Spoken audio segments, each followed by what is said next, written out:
The most embarrassing moment of my life? It's a good question. I can think of two examples of when I was extremely embarrassed. Two scenarios when I was extremely embarrassed. Once was when I was really young. I was probably 4 years old. And I was at a soccer game. My dad was the soccer coach. And my dad's got like short hair, black hair. Can't really see, but short black hair, brown hair, whatever. It's like 5'9", 5'10". And he always wore like this red and blue jacket, like those jackets you see in like when they wear in like the 90s, you know? Late 80s, early 90s jackets. We're talking 1994 here, right? So just imagine the attire back then. And just really classical dad right there. Short black, brown hair, and his big 90s jacket. And so I'm at the soccer game, this guy standing on the sideline, looks like my dad, I think he's my dad. So I run up behind him, jump on him, jump on the back of him, give him a big hug, like a big teddy bear hug. He like, doesn't really move, and normally like my dad would like grab me or something. But this guy just like looks at me, and I look at him like, that's not my dad. Like jump off, I was like so embarrassed, man. Like ran back to my mom or ran away, I was just so embarrassed. I don't know what happened next. All I remember is like, I was like, God dang, don't look at me, don't talk to me, I don't want to know who you are. I was just so embarrassed. Like, where the frick is my dad? Why isn't that my dad? I was so embarrassed. Jump on some random guy, man. He was definitely startled. I took him by surprise, absolutely. I wonder if she remembers that. Never gonna know who that guy is, but anyways, that was really embarrassing for me, jumping on the wrong dad. The second most embarrassing moment of my life was when I was in elementary school and I was on the monkey bars. I was on the monkey bars.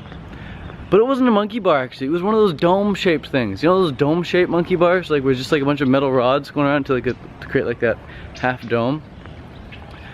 Yeah, I was hanging on that. We had to see how long we could hold ourselves up there for. And I think like, oh, I can hold myself up there for a long period of time. I'm really fit, I'm really strong. So I went up there, I was just holding myself up there. And I was counting to like 10 or 15 seconds. And the next thing I know, boom! Someone pulls down my underwear. No, someone pulls down my shorts. And all I'm left with is my underwear. My Sesame Street underwear with Big Bird and all those other little Sesame Street characters on there. Tighty whities. And I was so embarrassed. I just immediately let go. I probably started crying, I don't remember.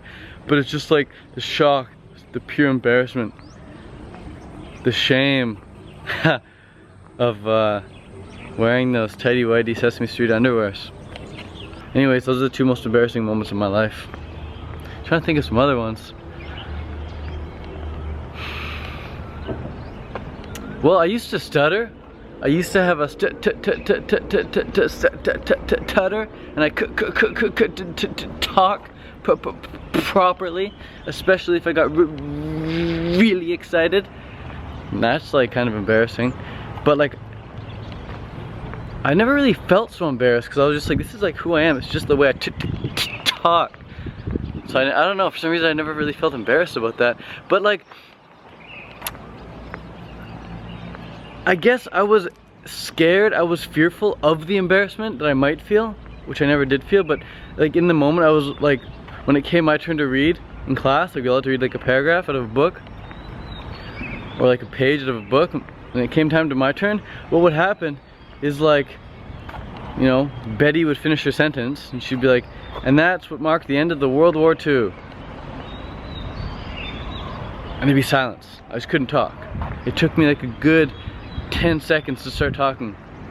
Always the teacher would have to say, Ted, your turn? And I'd be like, I know, I just can't freaking talk, just wait one sec, man. And then like the way I'd have to start the sentence is on a roll. So I'd be like, wait, what would the next sentence even be in that case? One sec. The next sentence would be something like, and then John Abraham Lincoln, blah, blah, blah, blah, blah, blah, blah, blah, like just boom, out of the gates hard, man. That's how I have to start the sentences. And whenever people would call me on the phone at home, I could pick up and say, hello, how's it going? Or, you don't answer the phone like that at home.